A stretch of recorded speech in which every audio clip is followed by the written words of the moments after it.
Show करता है। जैसे हमने कल सीखा कि एक पूरी फैमिली होती है हमारी। कार्ड के द्वारा हमें क्या समझ में आता है, हमारी जो पूरी फैमिली के बच्चे, बूढ़े, बुजुर्ग, मतलब मम्मी पापा जो भी है, वो हम सब इस कार्ड के द्वारा सीखते हैं। तो जो पेज की एनर्जी होती है वो छोटे बच्चों की तरह उसका माइंड होता है।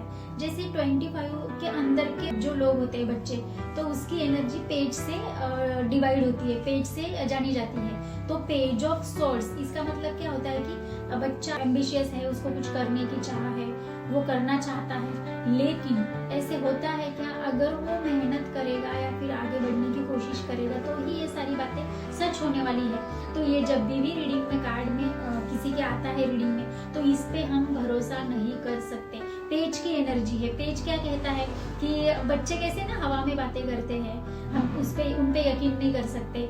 हुआ तो हुआ, नहीं तो नहीं, इतना